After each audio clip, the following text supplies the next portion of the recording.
অধিকার নিয়ে তর্ক করা মানে নিজের আত্মসম্মানকে সস্তা করা।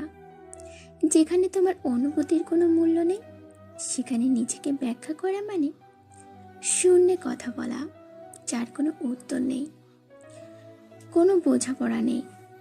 তার চেয়ে নিঃশব্দে সরে আসাটাই নিজের সম্মান বাঁচানোর সবচেয়ে সুন্দর উপায়। কাউকে বোঝানোর দরকার নেই তুমি কতটা ঠিক ছিলে। সম্পর্কের সমীকরণ যখন বিষাক্ত হয়ে যায়, তখন সব দায় নিজের কাঁধে নিয়ে নেওয়াটাই শ্রেয়। তুমি ভালো, আমি খারাপ, এই একটি বাক্যই সব তর্কের অবসান ঘটিয়ে গুমড়ে মরা আবেগগুলোকে মুক্তি দাও।